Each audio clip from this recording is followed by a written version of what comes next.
मित्रांनो, तुमचं पुन्हा एकदा GB स्टोरी टेलर या यूट्यूब चॅनलवर स्वागत आहे। आजच्या आपल्या गोष्टीचं नाव आहे चुडा। आवाज घुमत आहे लेखक संतोष देशपांडे। पण गोष्ट सुरू करण्याआधी जर कोणी या चॅनलवर पहिल्यांदाच आलेले असाल तर त्यांनी या चॅनलला सबस्क्राईब करायला विसरू नका। चला तर मग अजिबात वेळ न घालवता गोष्टीला सुरुवात करूया।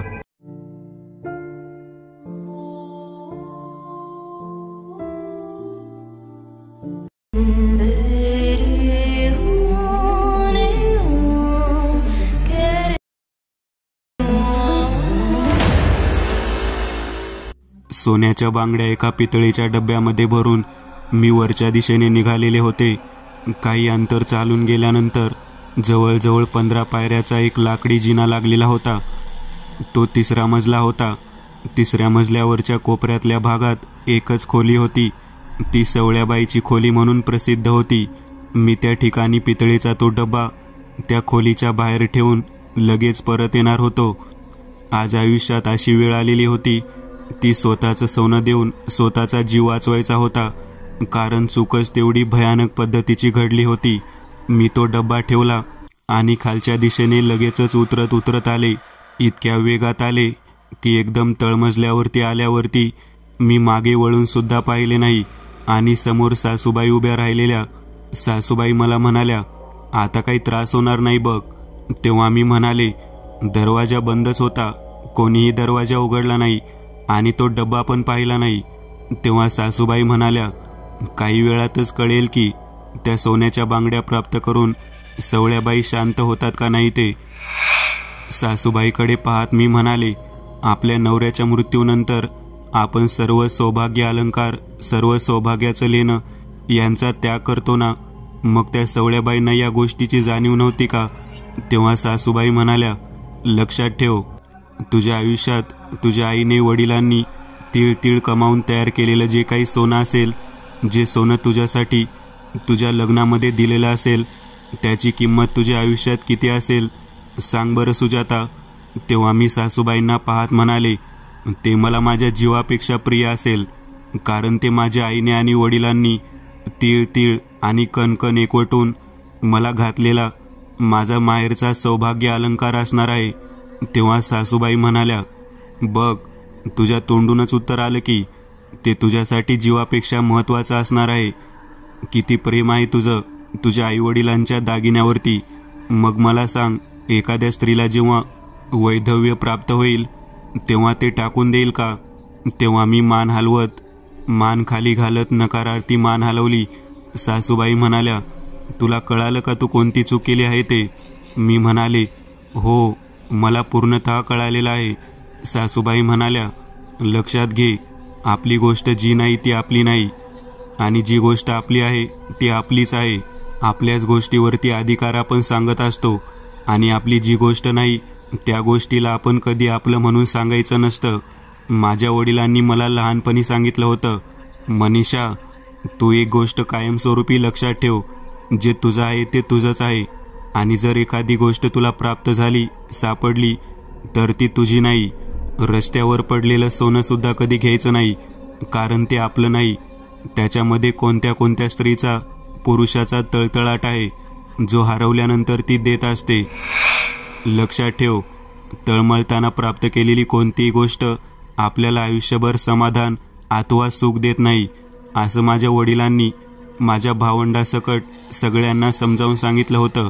तेव्हापासून मी आजपर्यंत रस्त्यावर पडलेलं, कुठे सापडलेलं सोनं नाणं काही असू दे, मी कधीच घेतलेलं नाही आणि त्यामुळेच मी आजपर्यंत सुखी समाधानाने माझा संसार करत आले आहे। तुझ्या नवऱ्याला विचार, त्याला सुद्धा मी हेच शिकवलं आहे, परंतु तुझ्या बाबतीत ते जरा चुकीचं ठरलं। तुझ्या हव्यासी वृत्तीमुळे आज तुला हे सर्व काही सहन करावे लागत आहे। माझ्या सासूबाईंनी त्यांच्या बालपणीची गोष्ट मला सांगितली। ती गोष्ट मला तंतोतंत पद्धतीने पटलेली होती, परंतु आता उशीर झालेला होता, कारण जे नको होतं ते घडलेलं होतं आणि नको त्या ठिकाणी माझं मन जडलेलं होतं। मी सासूबाईंना म्हणाले, सवळ्याबाई आपल्या जगामध्ये नाहीत, तरी सुद्धा त्यांचं अस्तित्व तुम्हाला घरातील प्रत्येकाला जाणवतं। मला एक कळत नाही, त्यांना आपण दया याचना करून क्षमा मागून जर सांगितलं की आता त्यांची गोष्ट आपल्याकडे नाही तर ते ऐकून घेतील ना? तेव्हा सासूबाई म्हणाल्या, लक्षात घे, त्या सवळ्याबाई म्हणजे दुसऱ्या तिसऱ्या कोणी नसून माझ्या नवऱ्याच्या थोरल्या भगिनी आहेत. म्हणजे तुझ्या सासूबाईची ती नणंद आहे. त्यांना सगळेजण सवळ्याबाई सवळ्याबाई म्हणून हाक मारतात, म्हणून कोणाला माहिती नाही. परंतु तुझ्या जेव्हा लक्षात येईल की त्या कशा होत्या, त्यांचा स्वभाव कसा होता, तेव्हा तू स्वतःहून सर्व गोष्टी अगदी चांगल्या रीतीने शोधून परत देऊन टाकशील. माझ्या मुलाला सुद्धा मी हेच सांगते की तू पौर्णिमेच्या दिवशी त्या वरच्या खोलीजवळ जाऊन तिथे नमस्कार करत जा. शेवटी ती तुझी आत्या आहे. आत्याच्या नशिबात जे होतं ते तिने उपभोगलं आहे. तिला जो त्रास सहन करायचा होता तो तिने केलेला आहे. आता मात्र तिच्या मृत्यूनंतर आपण ती जागा तिच्यासाठी सोडलेली आहे. मग तिथे नवीन काही करण्याचा अट्टहास आपल्याला त्रासदायक ठरू शकतो. मी त्याला सगळं सांगितलं होतं, परंतु तू नवीन पद्धतीने घरामध्ये आलीस आणि सगळं काही बिघडवून टाकलंस. तुला वाटतं की तुझ्या मर्जीने सगळ्या गोष्टी व्हाव्यात, परंतु पोरी तसं नसतं. सुजाता, मुळात एक गोष्ट लक्षात घे, तुला येऊन अजून 1 वर्ष झालेलं नाही. तुला आमच्या घराण्यातील कोणत्याही गोष्टीची माहिती अजूनपर्यंत नाही. मी सासूबाई समोर हात जोडत म्हणाले, तुम्ही म्हणता ते सगळं खरं आहे, परंतु आता हे थांबायला हवं ना? जर हे आता नाही थांबलं तर मग मला 4 ते 5 दिवसांमध्ये हे घर सोडून जावं लागेल. तेव्हा सासूबाई म्हणाल्या, तुला वाटतं का तू हे घर सोडून गेल्यानंतर हे सर्व काही थांबेल? तेव्हा मी म्हणाले, का थांबणार नाही, नक्कीच थांबेल ना. आपण ज्या गोष्टीवरती, ज्या घरावरती, ज्या जागेवरती, ज्या साधनांवरती अधिकार दाखवला होता, त्या सर्व साधनांचा त्याग केल्यावर आपल्याला त्यातून मुक्तता मिळणार नाही का? तेव्हा सासूबाई म्हणाल्या, मिळणार ना, मुक्तता नक्कीच मिळणार, परंतु तो अलंकार परत केल्यानंतर, त्या वस्तू परत केल्यानंतर. आता तू जरी तुझ्या जवळच्या सोन्याच्या बांगड्या त्या पितळ्याच्या डब्यात ठेवल्या असल्या तरी मला वाटत नाही सवळ्याबाईंना ते आवडलं असेल. जर त्यांना ते आवडलं असेल तर ते मान्य करतील, ते तुझ्यावरती दया दाखवतील. परंतु जर त्यांना ते मान्य नसेल तर मग काय? सासूबाई, बोला ना पुढे. तेव्हा सासूबाई म्हणाल्या, सुजाता, मी काय बोलणार, तुला प्रत्यक्ष समोर दिसेल. तेवढ्यात वरच्या भागातून जोरात दरवाजा उघडलेला आवाज आला आणि तो आवाज वाड्यामध्ये सर्वत्र घुमू लागला. तो इतका मोठ्याने घुमला की आम्ही हादरून गेलो आणि त्या लाकडी जिन्यातून खालच्या दिशेने मी ठेवलेला पितळेचा तो बांगड्या घातलेला डबा खालच्या दिशेने खळखळत वाजत येऊ लागला. आतल्या सोन्याच्या बांगड्या सुद्धा चांगल्याच वाजू लागल्या. त्या बांगड्यांना जिन्यावरून, त्या जिन्याच्या पायऱ्यांवरून गडंगळत पाहत असताना माझ्या कपाळावरती घाम येऊ लागला. मी त्याकडे पाहत सासूबाईंना म्हणाले, सवळ्याबाईंना बांगड्या आवडल्या नाहीत वाटतं. खालच्या दिशेने आलेला डब्बा पाहून माझा नवरा त्या दिशेने धावत गेला. मी त्याला पाहत म्हणाले, अहो मागे सरका, मागे सरका. तेव्हा माझा नवरा म्हणाला, माझ्या आत्याने लाताडलेला दागिना आहे. मी तुला म्हणत होतो की तिच्या कोणत्याही वस्तूला हात लावू नकोस, परंतु ते तुला पटलंच नाही. नंदा ही खूप दयाळू आणि प्रेमळ होती ग. तिनं तिचं आयुष्य आमच्या वाड्यामध्ये घालवलं. नवऱ्याच्या मृत्यूनंतर तिने सती जाण्याचं टाळलं. तिने स्वतःहून केशवपण करून सवळ्या स्त्रीपणे राहायचं ठरवलं. माझ्या आजोबांनी तिच्या लग्नामध्ये जे जे काही अलंकार केले होते ते सगळेच्या सगळे सोने अलंकार सगळे तिने सोबत आणले होते. तिच्या त्या सर्व अलंकाराला तिने एका लाल रंगाच्या मडक्यामध्ये, डेऱ्यामध्ये व्यवस्थितरित्या ठेवलेलं होतं. आम्ही कधीही त्याची लालसा केली नाही. ती ज्या वेळेला घरावर कधी संकट येईल, ज्या वेळेला कधी आर्थिक चणचण येत असेल, त्यावेळेला तिचा एखादा मोती, अंगठी हा दागिना आवर्जून देत होती. माझ्या वडिलांच्या मृत्यूनंतर माझ्या आईला तिने संसारामध्ये खूप मदत केली. अगदी माझं शिक्षण, लालन पालन, पोषण सगळं काही होत असताना माझ्या नंदा त्याने मला कधीच काही कमी पडू दिलं नाही. परंतु सुजाता, तू खूप चुकीचं वागलीस. मी घरी नाही म्हणताना मी ज्या ज्या गोष्टी तुला सांगितल्या होत्या त्या गोष्टी सांभाळून ठेवायच्या सोडून हव्यासापोटी तू स्वतःसाठी त्या गोष्टी त्या खोलीतून बाहेर आणल्यास आणि आणल्यानंतर त्या व्यवस्थित ठेवायच्या तर त्यातील तिचा तो रत्नजडीत चुडा तू हरवलास. आता मला वाटत नाही की हा आवाज कधी शांत होईल. तेव्हा मी माझ्या नवऱ्याकडे पाहत म्हणाले, तुम्ही सुद्धा माझी साथ सोडत आहात. मान्य आहे, मी चुकीच्या गोष्टी केल्या, परंतु आता मी माझ्या सोन्याच्या बांगड्या दिल्यानंतर सुद्धा त्या शांत होत नाहीत. मग काय करायचं? मला वाटते एखाद्या मांत्रिकाला बोलावून आणावं आणि त्यांचा कायमस्वरूपी बंदोबस्त करून टाकावा. नको आहे मला असलं काही. कसली हव्याशी बाई आहे. मृत्यूनंतर सुद्धा स्वतःच्या लाखेच्या चुडामध्ये तिचं मन गुंतून पडलेलं आहे. सैतान मेली. मला आणि माझ्या घरातील लोकांना छळायला लागलेली आहे ती. तेव्हा सासूबाईंनी समोर येऊन मुस्कटात मारली आणि माझ्याकडे पाहत त्या म्हणाल्या, तू कोणाला काय बोलत आहेस, तुला कळतं का? ती मृत असलेली स्त्री जिच्यावरती आम्ही आमचं आयुष्य चांगल्या रीतीने जगू शकलो, तिच्या उपकाराखाली हे सर्व घर, हा वाडा, एवढेच नव्हे, तू ज्याच्याबरोबर झोपतेस तो तुझा नवरा सुद्धा या उपकारामध्ये दबलेला आहे. सासूबाईंचं हे वागणं पाहिल्यानंतर मला भयंकर राग आला होता. मी म्हणाले, मला नाही या घरात राहायचं. या भुताटकीच्या घरामध्ये आहे तरी दुसरं काय. एक साधा लाखेचा चुडा मी माझ्या हातात घातला तर ज्या बाईला सौभाग्य नाही, ज्या बाईचं अस्तित्व नाही, त्या विधवा स्त्रीला जिवंतपणा नाही, तिने हा अकांड तांडव मांडून माझ्या या घरातल्या राहण्याच्या गोष्टीलाच आव्हान दिलं आहे. मी नाही राहणार या घरामध्ये. एक सवाष्ण स्त्री घरामध्ये आहे आणि तिला सुद्धा ती नीट राहू देत नाही. हे सर्व काही बोलून झाल्यानंतर मुख्य वाड्याच्या दरवाजाजवळ मी जाऊन पोहोचले. मी माझ्या खोलीतील साहित्यांना माझ्या नवऱ्याला बोट करून दाखवत म्हणाले, मला यातली एकही वस्तू नको आहे. हे सर्वच्या सर्व त्या तुमच्या आत्याच्या, त्या नंदाबाईच्या खोलीच्या समोर टाकून द्या. जर तिची इच्छा पूर्ण झाली तर मग मला बोलवा, नाहीतर मी जाते आता घर सोडून. असे बोलून मी वाड्याचा दरवाजा उघडला आणि तेथून बाहेर पाऊल टाकलं. तेवढ्यात माझा नवरा बाहेर आला आणि माझ्या हाताला धरून मला म्हणाला, एवढ्या रात्री बाहेर पडू नकोस. तुला जायचं आहे ना? तुला राहायचं नाही ना या घरामध्ये? तर खुशाल तू उद्या सकाळी निघून जा. परंतु माझ्या आत्याबद्दल, जी माझी दुसरी आई आहे, तिच्याबद्दल असं काही बोलून जाऊ नकोस. तेव्हा मी त्याच्याकडे पाहत म्हणाले, तुमच्या आत्या जर तुमची दुसरी आई आहे तर मग तिला तुमच्या बायकोबद्दल काहीच कसं वाटत नाही? तेव्हा माझा नवरा माझ्याकडे पाहत म्हणाला, तुला कळत कसं नाही ग सुजाता? किती हट्टाला पेटलेली आहेस तू. ती तिचं जे आहे ते मागत आहे. मी तुला म्हणतो ना, तू शोध. तुला कुठे ना कुठेतरी ते साहित्य सापडेल. ती तिची जिन्नस तुला सापडेल. मी त्यावेळेला म्हणाले, अहो तो चुडा काय किमतीचा, तो कुठे म्हणून मी शोधू?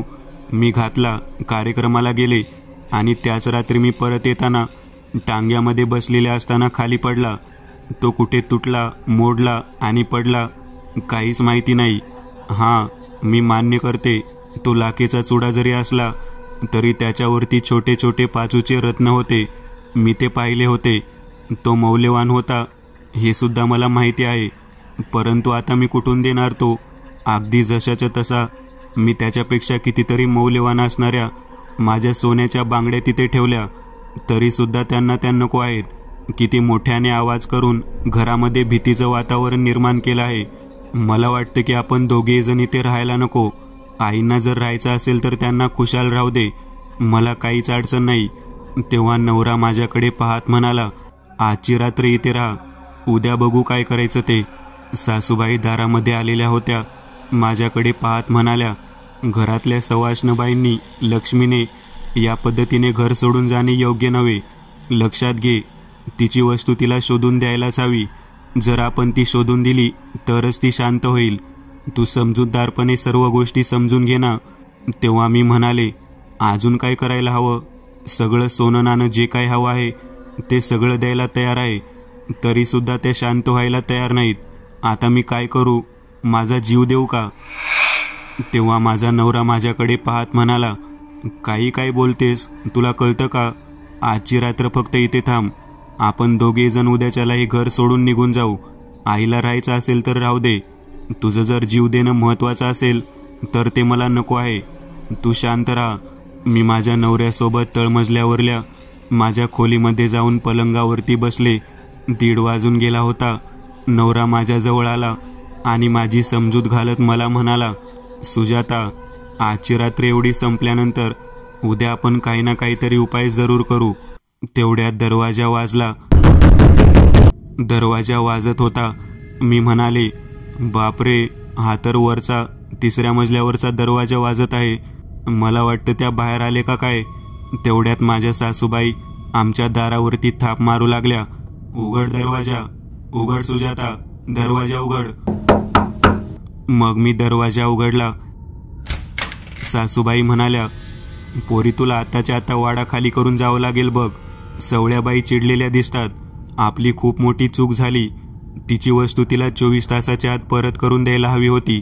मी तुला सांगितलं होतं, तरी पण तू शोधण्याचा सुद्धा प्रयत्न केला नाहीस. मला वाटतं आता या वाड्यात राहणं खूप अवघड आहे. त्या खोलीच्या बाहेर गेल्या. बाहेर दरवाजावरती सासूबाई हाक मारत आहेत म्हटल्यानंतर मी दरवाजा उघडला. हातामध्ये एक मोठा थाळ घेऊन त्या उभारलेल्या होत्या. आतमध्ये आल्या. माझ्याकडे रागाने पाहत होत्या. मी सासूबाईंना म्हणाले, आजची रात्र फक्त थांबणार आहे. उद्या मी निघून जाणार आहे. एवढ्या रागाने का पाहतात. वरचा दरवाजा वाजत होता. नक्कीच काहीतरी विचित्र घडलं आहे असं वाटतं. तेव्हा माझा नवरा सुद्धा सासूबाईंकडे पाहत म्हणाला, अगं आई, काय झालं, तू असं का पाहत आहेस. एकही शब्द न बोलता हातामधला थाळा तसाच खाली टिपवाईवरती ठेवला आणि त्यांनी मागे सरकून 2 मुस्काटात मारल्या. इतक्या जोरात मारल्या की माझ्या नाकातील नथ माझ्या नाकपुडीला टोचली आणि नाकातून रक्त वाहू लागलं. अचानक आईने अशा पद्धतीचा पवित्रा घेतल्यामुळे माझा नवरा सुद्धा आईकडे पाहत म्हणाला, अगं आई, काय करत आहेस तू. तुला कळतं का, तिला मारून काही उपयोग आहे का. त्यानंतर आई माझ्या नवऱ्याकडे प्रेमाने पाहत म्हणाली, लेकरा, केवळ तुझ्यामुळे ही जिवंत आहे, हे लक्षात ठेव. हा त्यांचा आवाज खूप वेगळा वाटत होता. मी म्हणाले, सासूबाई, तुम्ही असं का वागत आहात, असं का बोलत आहात. तेव्हा सासूबाईंचा आवाज एखाद्या वयोवृद्ध स्त्रीप्रमाणे येत होता. माझ्याकडे रागीट नजरेने त्या पाहत होत्या. ते पाहिल्यानंतरच मला वाटत होतं की सासूबाई अशा पद्धतीने कधी वागू शकत नाहीत. माझ्या नरड्याला घट्ट दाबून धरत त्यांनी भिंतीला टेकवलं आणि वरच्या दिशेने मला उचलून धरलं. आई, सोड, सोड तिला, म्हणून ओरडत होता. तेव्हा त्याच्याकडे आपली मान वाकडी करून पाहत सासूबाई म्हणाल्या, लेकरा, तुझी आई नाही रे मी, नंदा आत्या आहे. तुझ्या बायकोने माझी सौभाग्य अलंकाराची वस्तू, तो चुडा, तुम्हाला कोणालाही काही न कळत असताना तेथून उचलला आणि तो नेऊन विकला. तो चुडा हरवलेला नाही, तो तुझ्या बायकोने, या सुजाताने विकला आहे, विकला. ती खोटं बोलत आहे. विचार तिला तू, तिने तो माझा रत्नजडीत चुडा काय केला. माझा नवरा माझ्याकडे पाहत म्हणाला, काय केलं सुजाता तू, खरं सांग. आत्या म्हणते त्या पद्धतीने तो चुडा तू विकलास का. मला काहीच बोलता येत नव्हतं. मी चांगलीच घाबरलेली होते. सोडा, सोडा मला, खाली सोडा, म्हणून मी विनवणी करत होते. अलगद खाली उतरल्यानंतर मला 2-3 चांगल्या जोरात मुस्काटात मारल्यावर माझ्या सासूबाईंच्या शरीरामध्ये प्रवेशित असलेल्या नंदात्या त्यांनी पुन्हा एकदा जाब विचारला, बोल, खरं बोल. त्या लाल रंगाच्या मडक्यामधील बांधून ठेवलेल्या माझ्या सौभाग्य अलंकाराला हात तूच लावला ना. अगं, ते तू घातले होते तेव्हा मला त्याचं काही वाटलं नव्हतं, परंतु तू ते विकलंस. माझे 2 चुडे तू विकलेस. तुला माहीत आहे का ते कोणी केले होते. तू तुझ्या सासूबाईला, तुझ्या नवऱ्याला उत्तर देताना म्हणतेस की विधवा झालेल्या बाईला सौभाग्याचं लेणं कशासाठी हवं आहे. मग मला एक सांग, तुझ्या आयुष्यात ज्या गोष्टी तुझ्यासाठी तुझ्या आईवडिलांनी केलेल्या आहेत, त्या गोष्टीवरती दुसरा जर कोणी अधिकार दाखवला तर तुला चालेल का. तुझ्या परवानगीशिवाय जर दुसरे कोणी त्या गोष्टी घेतल्या आणि विकून टाकल्या तर ते तुला आवडेल का. मला काय बोलावं कळत नव्हतं. माझ्याकडून खूप मोठी चूक झाली होती. मी माहेरच्या व्यक्तींना पैशाची मदत होईल म्हणून मी हे सर्व काही केलं होतं आणि मी टांग्यातून पडले म्हणून तिथेच चुडा हरवला असं सांगून खोटं बोललेले होते. आता माझं पितळ उघडं पडलं होतं, परंतु मला माहीत नव्हतं की नंदा आत्या या पद्धतीने जागृत होतील आणि मला या प्रकारचं शासन करतील. मी त्यांच्यापुढे हात जोडत म्हणाले, तुमची लेक समजून मला माफ करा. माझ्याकडून चूक झाली. तुमची मुलगी जर असती तर तुम्ही असंच केलं असतं का. सोडा मला, सोडा. तसं करू नका. माझा नवरा माझ्याकडे पाहत म्हणाला, नालायक बाई आहेस तू, तुला अक्कल आहे का? अगं तो चुडा, तो रत्नजडीत चुडा आत्याच्या नवऱ्याने पहिल्या रात्री तिला आठवण म्हणून दिलेला होता. आपल्या नवऱ्याची आठवण म्हणून ती तो चुडा कोणालाही देत नव्हती. शेवटपर्यंत आठवण म्हणून जपलेली ती जिन्नस होती आणि तू तीच आठवण विकलीस. किती मोठं पाप केलंस तू. मी माझ्या नवऱ्याकडे पाहत म्हणाले, झालं माझ्या हातून पाप, मला माफ करा, माझ्याकडून चूक झाली. अतिशय रागामध्ये माझ्याकडे पाहत जणू काही माझा जीव घेते का काय अशा पद्धतीने नंदा आत्या माझ्याकडे पाहत होती. माझ्या सासूच्या शरीरामध्ये असणारं तिचं रूप माझ्या अंगामध्ये थरकाप उडवत होतं. मी डाव्या बाजूला असलेल्या आरशामध्ये पाहिलं तेव्हा नंदा आत्याचं खरं रूप मला त्या आरशात दिसलं. संपूर्ण लाल रंगाच्या सवळ्यामध्ये, स्वतःच्या डोक्यावरती एकही केस नसलेली, संपूर्णतः टक्कल असलेली, जवळजवळ 70 ते 75 वर्षाची एक बाई माझ्याकडे बोट रोखून धरून जाब विचारत होती. तिचं रूप तितक्याच भयानक पद्धतीचं होतं आणि थरथर कापणारे तिचे हात, तिच्या मानेचा थरकाप मला दिसत होता. तिच्या डोळ्यातील राग मला कळत होता. मी हात जोडून म्हणाले, ज्या व्यक्तीला तो चुडा मी विकला आहे त्या सोनाराकडून मी परत सोडवून आणते आणि तुमचा चुडा तुम्हाला देते. मला माफ करा. मला तुमच्या सोन्यामध्ये नाण्यामध्ये काहीच आनंद नाही. माझ्याकडून खूप मोठी चूक झाली. मला माफ करा. माझा नवरा हात जोडून गुडघ्यावरती खाली बसला. आपल्या आईच्या शरीरामध्ये असलेल्या नंदा आत्याकडे पाहत म्हणाला, माझी आई आहेस ग तू. आईपेक्षाही दुसरं मोठं कोणतं नातं असतं का? आपल्या लेकराला माफ करणार नाहीस का? माझ्याकडून चूक झाली. मी माझ्या बायकोला तुझ्या वरच्या खोलीबद्दल सांगायला हवं होतं. तुझं प्रेम माझ्यावर एवढं होतं म्हणूनच तू दर पौर्णिमेच्या दिवशी मला नमस्काराला बोलावत होतीस. मला सगळं माहीत होतं, परंतु माझ्याकडून चूक झाली. आत्या मला माफ कर. शेवटी आपल्या डोळ्यातून अश्रू ढाळत नंदा आत्या माझ्या नवऱ्याकडे पाहत म्हणाली, उद्या रात्रीपर्यंत मला माझी वस्तू आणून द्यायला सांग. मी तिला काहीही करणार नाही. अचानक नंदा आत्याचा हा पवित्रा पाहिल्यानंतर माझ्या नवऱ्याने तिला लगेच सांगितलं, जे काही तुझं साहित्य आहे ते सर्वच्या सर्व माझ्या बायकोला त्वरित तुझ्यापर्यंत आणून द्यायला सांगतो. तुझ्या खोलीच्या बाहेर मी स्वतः आणून ठेवतो.